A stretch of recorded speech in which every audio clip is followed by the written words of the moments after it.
कासगंज से एक बड़ी खबर आ रही है। कासगंज में हुई पुलिस से बड़ी चूक, सिपाही को चुकानी पड़ी जान की कीमत। वारंटी को पकड़ने बिना तैयारी गई फोर्सें, बिकरू कांड से नहीं लिया सबक। और ये कासगंज से बड़ी खबर आपको बता रहे हैं, जहां पर पुलिस महकमे से एक बड़ी चूक हुई है, जिसकी वजह से एक सिपाही को अपनी जान गंवानी पड़ी है। बिना तैयारी के पुलिस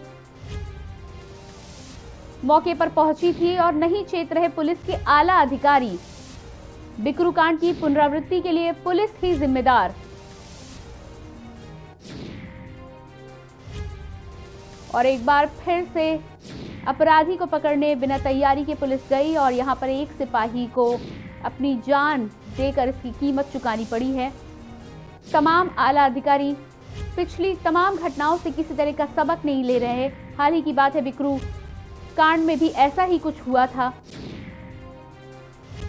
और अब फिर से एक बार उसी तरह की घटना हुई है, जहां पर पुलिस के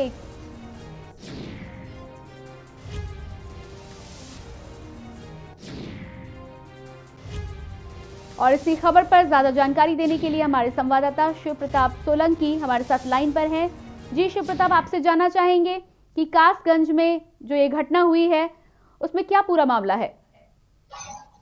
जी, घटना कल शाम को 4 बजे की है कि 4 बजे कोतवाली सिड़पुरा से एक कांस्टेबल और एक सब इंस्पेक्टर एक वारंटी की तलाश में जाते हैं।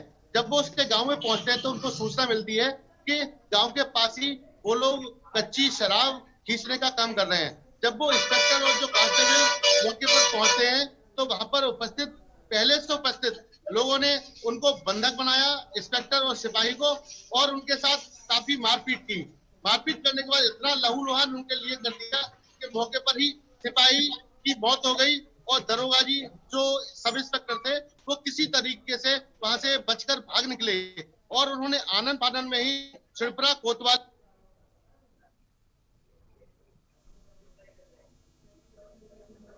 कई थानों का फोर्स घटना स्थल पर पहुंच गया। जब तक पहुंचा तब तक सिपाही की मौत हो चुकी थी और जो सब इंस्पेक्टर थे उनको पूरी तरह से अपनी गाड़ियों में लेकर प्राथमिक स्वास्थ्य केंद्र ले जाया गया, जहां उनकी हालत को काफी नाजुक देखते हुए अलीगढ़ मेडिकल कॉलेज के लिए रेफर कर दिया गया। जी शिव प्रताप, आपसे ये जानना चाहेंगे कि केवल दरोगा और सिपाही वहां पर गए थे दबिश देने के लिए या कुछ अन्य फोर्स भी उनका साथ देने के लिए मौजूद थी? सबसे सोचने वाली बात तो यही है कि जो दबिश देने जाती है पूरे थाने की टीम बनकर पूरी तरीके से बाकायदा थाने में तस्करा डालकर उस वारंटी की तलाश में या दबिश देने जाती है, लेकिन यहाँ कुछ दिखाए ऐसा कुछ प्रतीत नहीं हुआ। केवल एक दरोगा और एक सिपाही, मात्र एक दरोगा और एक सिपाही को दबिश के लिए भेज दिया जाता है। ये पूरी तरह से बिकरू कांड को जोड़कर देखा जा सकता है। अगर वहां पर आधा दर्जन से अधिक या एक दर्जन भी सिपाही जाते तो वो ऐसी स्थिति थी कि वहां पर दूसरा बिकरू कांड हो सकता था। यह कासगंज के जो पुलिस अधिकारी हैं उनकी सरासर कमी रही है। दूसरा बिकरू कांड बनाने के लिए अधिकारी अब भी नहीं चेत रहे। जी बिल्कुल शिव प्रताप, क्या कोई आला अधिकारी इसकी जिम्मेदारी ले रहा है? उनका क्या कहना है? आला अधिकारी और जनपद के आला अधिकारी हैं वो पूरी तरह से अपनी जिम्मेदारी से बचते नजर आ रहे हैं। वह अपनी वाहवाही लूटना चाह रहे हैं। वहीं इस घटना को अगर देखा जाए तो रात में काफी टीमें गठित की गई थी और सुबह लगभग 4 से 5 के बीच में जो मुख्य आरोपी था मोती, उसके भाई को पकड़कर उसका एनकाउंटर करके मार गिराया। जी बिल्कुल। तो शिव प्रताप, यहाँ पर आपसे ये जानना चाहेंगे कि अभी फिलहाल वहां पर आला अधिकारी क्या कर रहे हैं? क्या उससे गिरोह से जुड़े हुए कुछ अन्य लोगों को पकड़ने की भी तैयारी चल रही है? वही ऐसा जो रात ADG law and order Ajay Anand Agra zone आए थे, उन्होंने भी कई टीमें बनाकर दबिश देने की बात कही थी और जल्द ही आरोपियों को पकड़ने की बात कही थी। लेकिन अभी भी जब एक आरोपी को इनकाउंटर के दौरान उसको मारा गया है, उसके बाद जब पुलिस अधीक्षक कासगंज से बात की गई तो उन्होंने बताया कि अभी 2-3 टीमें बना दी गई हैं और आरोपियों की तलाश जारी है। लेकिन इसी टीमें बनाकर गठन करके क्या बिकरू कांड को या जो कासगंज में जो शिवपुरा थाने के गांव में हुआ है इसको या सिपाही की जो जान गई है उसको सिपाही को वापस लाया जा सकता है?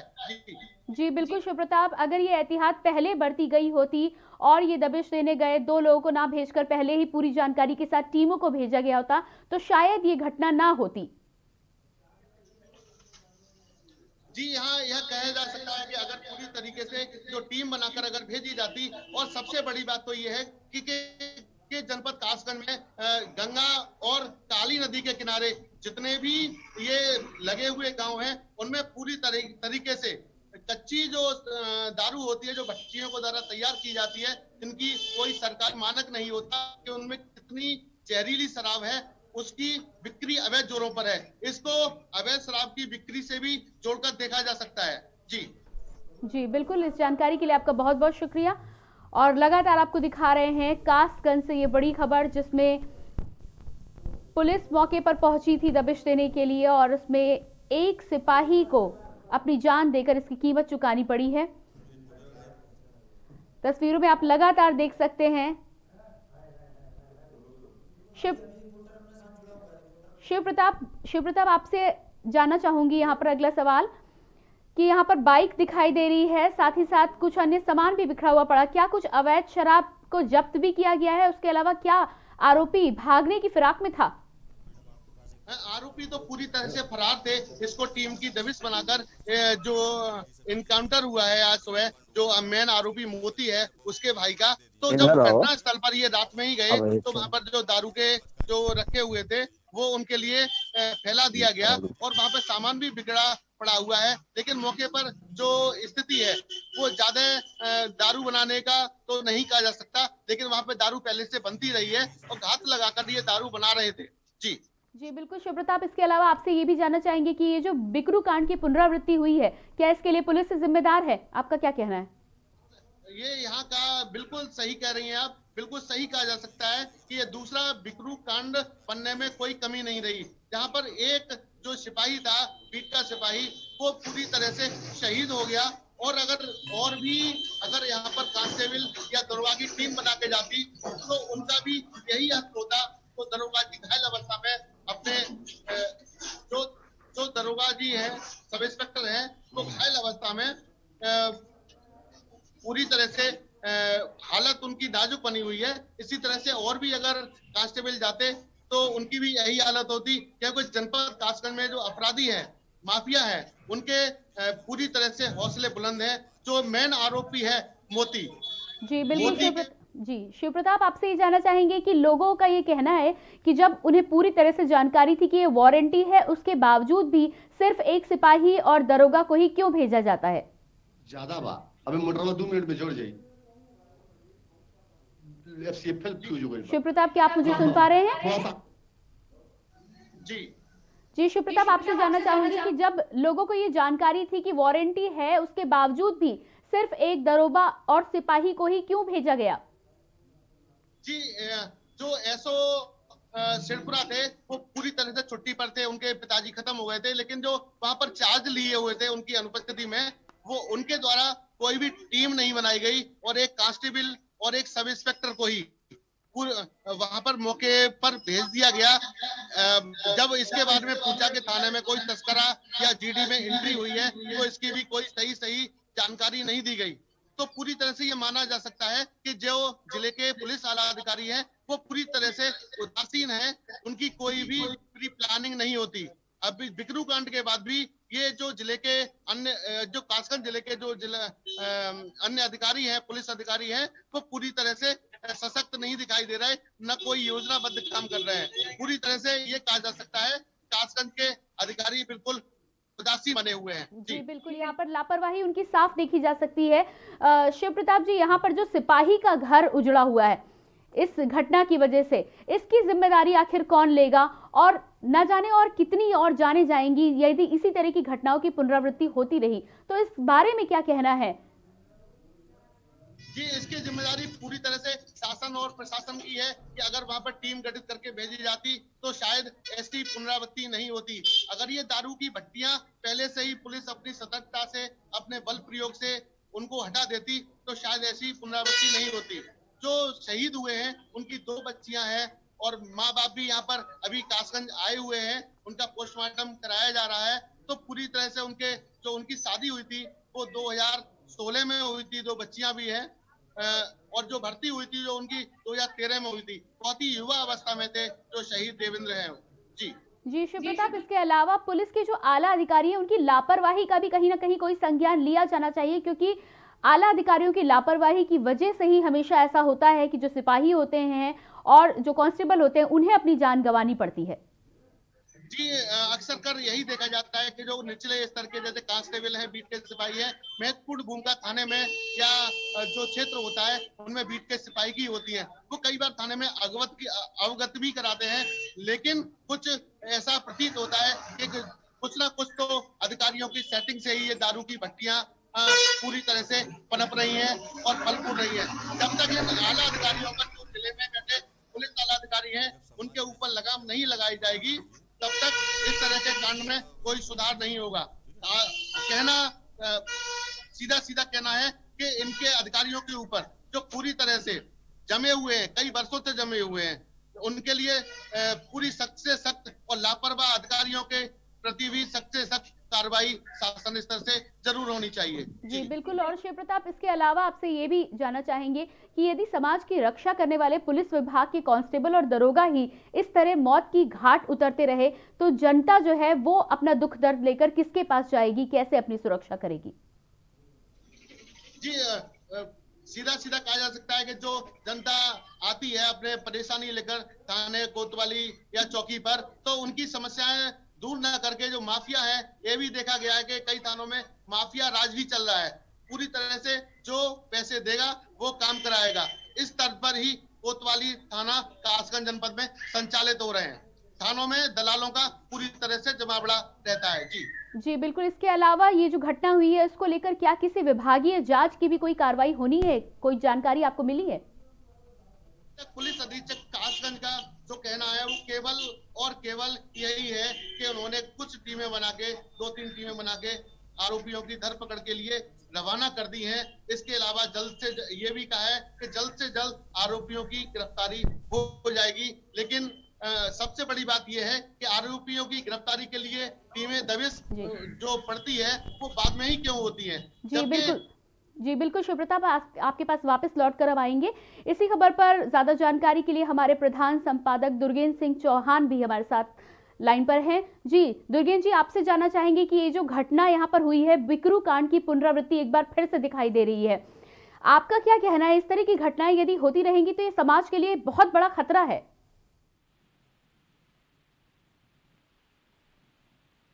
दुर्गेन्द्र जी, क्या आप मुझे सुन पा रहे हैं? जी दुर्गेन्द्र जी, मैं अपने सवाल को यहाँ पर दोहराना चाहूंगी। इस तरह की जो घटना हुई है, बिकरू कांड की पुनरावृत्ति हुई है, यदि इस तरह की घटनाएं होती रहेंगी लगातार। जी शिव प्रताप, आपसे एक बार फिर से वापस आना चाहूंगी आपके पास, और बड़ा सवाल तो यही है कि इस तरह की घटनाएं यदि आए दिन होती रहेंगी तो ये समाज के लिए बहुत बड़ा खतरा है। हम अपने आप को कैसे सुरक्षित रख सकते हैं और उसके अलावा समाज में जो डर है उसे कैसे भगाया जाएगा यदि इस तरह की घटनाएं लगातार होती रहेंगी? जी, सबसे बड़ी बात तो यहाँ यह कही जाएगी कि सबसे बड़ी जो होनी चाहिए वो पुलिस के लिए इतना सतर्क होना चाहिए कि छोटी से छोटी घटना पर पूरी तरह से जो फरियादी थाने या कोतवाली में आए उनकी सहायता करनी चाहिए। लेकिन ऐसा इधर दिखाई नहीं देता। जनता की जो उम्मीदें होती हैं उनके लिए पूरी तरह से मायूस होकर उनको घर लौटना पड़ता है, और यही छोटी छोटी बातें कभी इतनी बड़ी बातें बन जाती हैं कि इसका जो खामियाजा है वो या तो जनता को चुकाना पड़ता है, जो सही लोग होते हैं उनको चुकाना पड़ता है, या निचले स्तर के कांस्टेबल हैं, सब इंस्पेक्टर्स हैं, इनके लिए चुकाया जाता है। लेकिन कभी ऐसा नहीं देखा कि अधिकारी ने पहले जाकर मौके पर जो ये गलत काम लोग कर रहे हैं उनकी सफाई कराई हो, या जो दारू है, वो शराब है, कच्ची शराब बनती है, इसके लिए ध्वस्तीकरण कराया हो। केवल फोटो खिंचवाने तक ही ये अधिकारी सीमित रहते हैं और अपनी ऑफिसों में बैठे केवल फरमान जारी करते हैं और इसके अलावा कुछ थाने कोतवाली में कोई कुछ दिखाई नहीं देता। जी जी बिल्कुल शिव प्रताप, इसके अलावा ये भी जानकारी आपसे जानना चाहूंगी कि ये कितने दिनों से ये कच्ची शराब का धंधा वहां पर चल रहा था और पुलिस की नाक के नीचे ये चल रहा था और पुलिस को कानो कान खबर तक नहीं। ये जो कच्ची शराब का, अवैध कच्ची शराब का जो मामला है, ये पुलिस के संरक्षण में चलता है और आबकारी विभाग जो है उसके संरक्षण में भी चलता है। जब तक इनसे ये लोग बात नहीं कर लेते हैं तब तक अपना धंधा पूरी तरह से नहीं फैलाते। जनपद कासगंज में इस तरह की करीब 3 दर्जन से अधिक गंगा नदी के किनारे और काली नदी के किनारे भट्टियां हैं। अक्सर कर कार्रवाई होती है लेकिन उनको एक दिन कार्रवाई करके कुछ लीटर लहन नष्ट करके। जी बिल्कुल शिव प्रताप, आपके पास वापस लौट कर आएंगे। इसी बीच इसी खबर पर ज्यादा जानकारी के लिए हमारे प्रधान संपादक दुर्गेन सिंह चौहान हमारे साथ लाइन पर हैं। जी दुर्गेन जी, आपसे जानना चाहूंगी कि इस तरह की घटनाएं जो आए दिन लगातार होती रही हैं, इससे समाज में एक बड़ा खतरा पैदा होता है और हम सब की जो सुरक्षा है उसका जिम्मेदार आखिर कौन होगा? निश्चित तौर पर प्रियंका, अगर बात की जाए तो अभी बहुत दिन नहीं हुए हैं कानपुर नगर के बिकरू कांड को, जिसमें दुर्दांत विकास दुबे ने पुलिस कर्मी की हत्या कर दी थी, एक सीओ को भी मार डाला था और फिर बाद में वो भी एक मुठभेड़ में मारा गया। तो उस घटनाक्रम के बाद तमाम बड़ी बड़ी बातें उस समय की गई थी। जो उत्तर प्रदेश के डीजीपी और अपर मुख्य सचिव और तमाम जो बड़े बड़े अधिकारी आए थे, कानपुर गए थे वहां पर पीड़ित परिवारों को सांत्वना देने, तो उन लोगों ने बहुत भरोसा दिलाया था और एक ऐसा लगा था, उस दौर में ऐसी तेजी से गतिविधियां हुई थी प्रियंका कि ऐसा लगा था कि उत्तर प्रदेश पुलिस का पूरा सिस्टम ही बदल जाएगा, ऐसा एक बार भरोसा हो गया था। लेकिन ये जो नगला धीमर की घटना है कासगंज जिले में सिड़पुरा थाना क्षेत्र की के जो ये यमुना काली नदी का जो इलाका है, काली नदी का इलाका है, वहाँ के इर्द गिर्द अगर वहाँ की भौगोलिक स्थिति जो लोग जानते हैं वो अच्छी तरह वाकिफ हैं कि वहाँ काली नदी के किनारे किनारे जो कटरी है प्रियंका, वहाँ एक बड़े पैमाने पर जो शराब बनाने का कारोबार होता है और जो नगला धीमर गांव है वो वहाँ बहुत सारे लोग, वहाँ के बहुत सारे लोग इस कारोबार, इस अवैध कारोबार में लगे हुए हैं। ये थाने की पुलिस भी जानती है और ये बिल्कुल गले उतरने वाली बात नहीं है प्रियंका कि बिना पुलिस की सहमति के या बिना पुलिस के मिले हुए या बिना पुलिस को पैसा दिए हुए वहां इस तरह के काम हो रहे होंगे, ऐसा संभव नहीं है। और ऐसे में एक वारंटी को पकड़ने एक दरोगा, एक सिपाही चला जाता है, जबकि आपको पता है कि वो गांव किस तरीके से है, वो गांव कितना कुख्यात है, वहां पर तमाम तरीके के असामाजिक तत्व भी रहते हैं और असामाजिक तत्व पूरे उस इलाके, कटरी इलाके में रहते हैं। तो ये घटना जो हुई है ये फिर उसी तरीके का नेग्लिजेंस है जैसे कि आपने देखा बिकरू में पुलिस ने नेग्लिजेंस किया, पर्याप्त कॉर्डन नहीं किया, पर्याप्त रणनीति के साथ में वहां नहीं किया और विकास दुबे ने मतलब उत्तर प्रदेश पुलिस के इतिहास में काला इतिहास लिख दिया और इतने पुलिसकर्मियों की जान गई, 8 पुलिसकर्मी मारे गए, एक सीओ शहीद हो गए। तो इस घटना के बाद भी कोई सबक नहीं लिया गया और फिर उसी तरह की गलती लगभग इसे बिकरू पार्ट 2 कहा जाए तो बहुत फिट शब्द होगा यही। और आप देखिए फिर उसी तरीके का क्रम शुरू हो गया। आज पुलिस ने एक मुठभेड़ में एलकार धीमर को मार गिराया, जो मोती धीमर जो मुख्य आरोपी है उसका ये भाई है। अब इन सब चीजों से लकीर का फकीर पीटने से कुछ होने वाला नहीं है। अगर वास्तव में उत्तर प्रदेश की सरकार और यहाँ जो सिस्टम सुधारने का जिम्मा जिनके ऊपर है, अगर वो वास्तव में गंभीर हैं और पुलिस का सिस्टम सुधारना चाहते हैं तो मुझे लगता है जो लखनऊ में बैठे अधिकारी हैं, जो कमरों में बैठे अधिकारी हैं, जो मौज काट रहे हैं अपने कमरों में बैठकर, उनको मैदान में निकलना होगा और केवल किसी घटना के बाद नहीं निकलना होगा कि अगर कासगंज में कोई घटना हो जाती है तो एडीजी साहब वहां पहुंच जाते हैं इलाके के। रेगुलर हमें देखने में आ रहा है प्रियंका कि जो रेगुलर मॉनिटरिंग है, रेगुलर चीजें हैं, रेगुलर रणनीति है। अब पुलिस भी बहुत शहरी हो गई है, बड़ी अर्बन पुलिस हो गई है। अर्बन पुलिस जो है वो जो रूरल इलाका है वहां पुलिसिंग नहीं कर पा रही। दोनों घटनाएं रूरल इलाके की हैं और दोनों में इसी तरीके की बड़ी चूक हुई है प्रियंका। जी बिल्कुल दुर्गेन जी, इसके अलावा आपसे अगला सवाल ये भी जानना चाहूंगी कि क्या ये पुलिस की लापरवाही है या कहीं ना कहीं ओवर कॉन्फिडेंस है? पुलिस को तमाम जानकारी, जैसा कि आपने बताया कि पुलिस की नाक की जानकारी के बिना ऐसा कार्य हो ही नहीं सकता। यदि पुलिस को पहले से पूरी जानकारी होती है कि इलाका खतरनाक हो सकता है, गांव वाले भी साथ देंगे, तो ऐसे में क्या ये लापरवाही है या सीधे सीधे ओवर कॉन्फिडेंस है? नहीं, बिल्कुल ये देखिए, ये काम सुपरवाइजरी अफसरों का है। वहाँ का इंस्पेक्टर, वहाँ का सीओ, वहाँ का एसपी, वहाँ का एडिशनल एसपी और फिर ऊपर के अधिकारियों को जिम्मेदारी सरकार को तय करनी होगी। या तो शासन सत्ता में बैठे डीजीपी और अपर मुख्य सचिव गृह हैं, उनको नीचे के अधिकारियों की जिम्मेदारी तय करनी होगी। अब इस मसले पर जैसे बिकरू कांड में तत्कालीन वरिष्ठ पुलिस अधीक्षक को हटा कर दिया गया, जो पूरे रचनाकार थे, जिनकी संरक्षण में सब कुछ बिकरू कांड का विकास दुबे पलता फूलता रहा, उनसे मिलता जुलता रहा, वो डीआईजी महोदय सस्पेंड हुए। अब पता नहीं उनका क्या है। वास्तव में जब सख्त कार्रवाई होगी, जैसे महोबा का एसपी मणिलाल पाटीदार को गिरफ्तारी का वारंट जारी हो गया, अभी एपी सेन गिरफ्तार हुआ। जिस तरीके से सरकार को अब इस तरीके की घटनाओं पर सीधे सीधे जिम्मेदारी बड़े अधिकारियों को तय करनी होगी, तभी अपने कमरों से निकलेंगे, अपनी गाड़ियों से सड़क पर आएंगे और कुछ काम करेंगे। आपका जो प्रश्न था प्रियंका, वो प्रश्न बिल्कुल जेन्युइन है कि वास्तव में ओवर कॉन्फिडेंस नहीं, लापरवाही कहेंगे इसके। ओवर कॉन्फिडेंस बिल्कुल नहीं है, लापरवाही है इसमें, घोर लापरवाही की। एक दरोगा जा रहा है और एक नई उम्र का सिपाही है जिसे इलाके की बहुत जानकारी नहीं है। मुझे नहीं लगता वो बीट का सिपाही रहा होगा, या बहुत ज्यादा जो आजकल के नए बच्चे आ रहे हैं उनको उस तरीके की ट्रेनिंग नहीं मिल रही है ग्रामीण पुलिसिंग की। वो पुलिस की फराटा बाइक लेकर सड़कों पर फराटा भरते रहते हैं, लेकिन जो ग्रामीण इलाके का भूगोल है, जो ग्रामीण इलाके का सामाजिक ताना बाना है, जो इंटेलिजेंस कलेक्शन है, उससे बिल्कुल अनभिज्ञ रहते हैं ये लोग।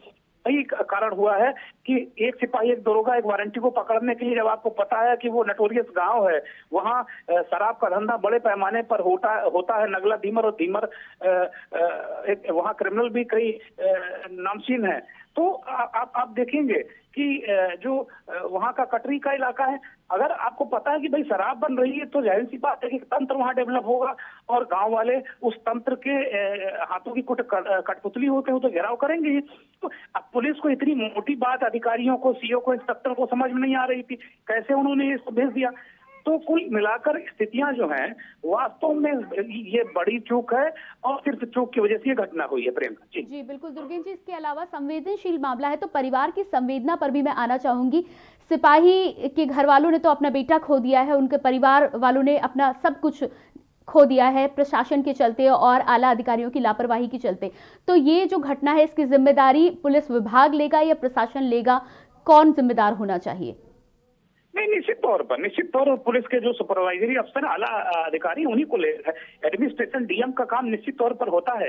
जिले की पुलिसिंग के ऊपर एक डीएम का ऐसा अधिकारी होता है। प्रियंका, जो दर्शक हमारे इस बात को नहीं समझते हैं, हम पुलिस और प्रशासन में फर्क मैं समझा दूं आपको कि जो एडमिनिस्ट्रेशन होता है उसका मुखिया डीएम होता है, लेकिन उसी एडमिनिस्ट्रेशन के अंतर्गत पुलिस भी आती है पहले। और जो लिखा पढ़ी में जो व्यवस्था ये है कि अगर थानेदारों के ट्रांसफर भी जिले का एसपी करेगा तो डीएम के अनुमोदन के बिना उसे ट्रांसफर नहीं माना जाएगा। यानी कि डीएम की अनुमति जरूरी है ट्रांसफर तक करने में। डीएम भी अपनी जिम्मेदारी से नहीं बच सकते वहां के। अब ये प्रक्रिया वहां कासगंज में अपनाई जा रही थी कि नहीं, मुझे लगता है पूरे उत्तर प्रदेश में ये प्रक्रिया नहीं अपनाई जा रही है। जिले के कप्तान मुगलिया सल्तनत के बादशाह हो गए हैं और डीएम भी उनसे कुछ कम नहीं है। तो जो कोऑर्डिनेशन है, वो एडमिनिस्ट्रेशन और पुलिस के बीच में जो कोऑर्डिनेशन, जिला प्रशासन और पुलिस जो दोनों विभागों के मुखिया हैं, उनमें कोऑर्डिनेशन की कमी है।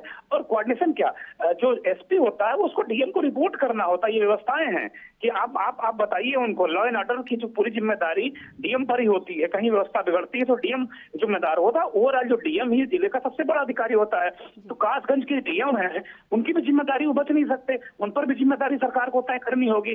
क्या वो बीच में ये भी देखना होगा कि क्या वो पुलिस के साथ वो बैठ के उनकी रहती हैं इस तरह की कार्य योजनाओं पर, कोई माफिया या जो अपराधियों के खिलाफ अभियान होता है, क्या डीएम उन बैठकों में जाते हैं?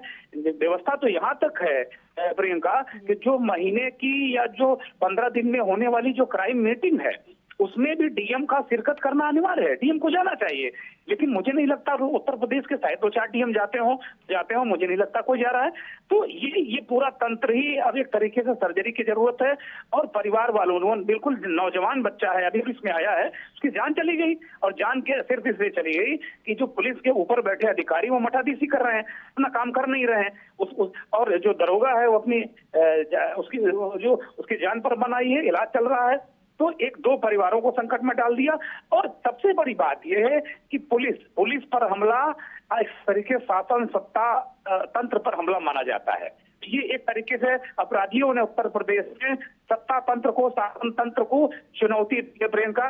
इससे उत्तर प्रदेश की सरकार को चुनौती के रूप में लेना चाहिए। जी बिल्कुल दुर्गेश जी, इस जानकारी के लिए आपका बहुत बहुत शुक्रिया। और लगातार हम आपको बता रहे हैं, कासगंज में एक बड़ी घटना हुई है, जिस घटना में एक सिपाही को अपनी जान गंवाकर इसकी कीमत चुकानी पड़ी है। और इसी जानकारी पर हम लगातार चर्चा कर रहे हैं, तमाम सवालों के जरिए ये जानने की कोशिश कर रहे हैं कि आखिर इस घटना का दोहराव क्यों हुआ। एक बार इस तरह की घटना बिकरू कांड में हो चुकी है, उसके बावजूद भी राज्य की पुलिस जो है, इलाके की पुलिस है, उसने कोई सबक नहीं लिया और इस तरह की घटना कहीं ना कहीं लापरवाही के चलते ही हुई है। शिव प्रताप, आपके पास एक बार फिर से आना चाहेंगे। तमाम लोगों से जब बातचीत हो रही है तो यही जानकारी समझ में आ रही है कि कहीं ना कहीं आला अधिकारियों की लापरवाही के चलते ये घटना घटित हुई है। जी सही कह रही हैं आप। आला अधिकारियों की कमी के चलते पूरी तरह से घटना घटित हुई है। अगर आला अधिकारी पूरी अच्छी टीम बनाकर वहां पर कोई वारंटी के लिए भेजते, दबोचने के लिए भेजते, तो ऐसी घटना की पुनरावृत्ति नहीं होती। लेकिन बार बार यही कहना पड़ता है कि जो जिले के आला अधिकारी हैं वो बिकरू कांड की। जी शिव प्रताप जी, आपको रोकूंगी यहाँ पर। सपा प्रवक्ता अनुराग भदौरिया जी इसी विषय पर चर्चा करने के लिए हमारे साथ लाइन पर हैं। जी अनुराग जी। देखिए, उत्तर प्रदेश के अंदर में जंगल राज चल रहा है, यहाँ कोई किसी को पूछने वाला नहीं। जिस तरह की घटनाएं लगातार देखने को मिल रही हैं, चाहे कानपुर की घटना हुई हो, बिकरू कांड, चाहे कानपुर में दिन दहाड़े अपहरण हुआ हो, चाहे यहाँ पे सीओ और एसडीएम के सामने, ये तो कुछ भी नहीं है, सीओ एसडीएम के सामने यहाँ गोली मार के हत्या कर दी जाती है।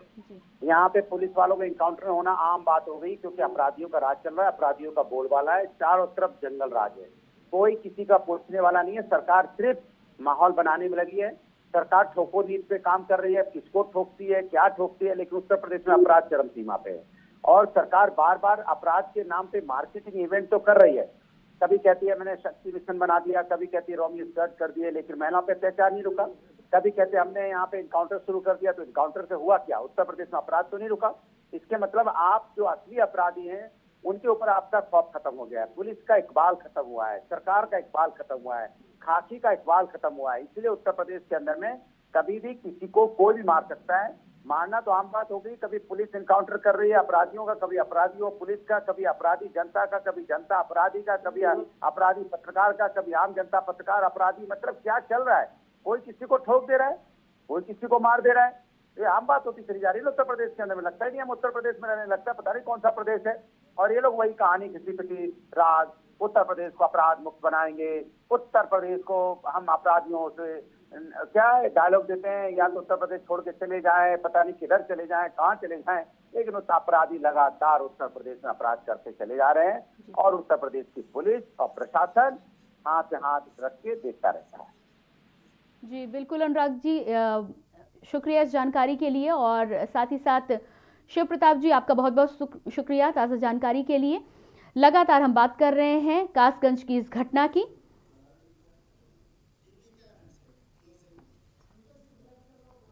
और फिलहाल इस बुलेटिन में इतना ही, लेकिन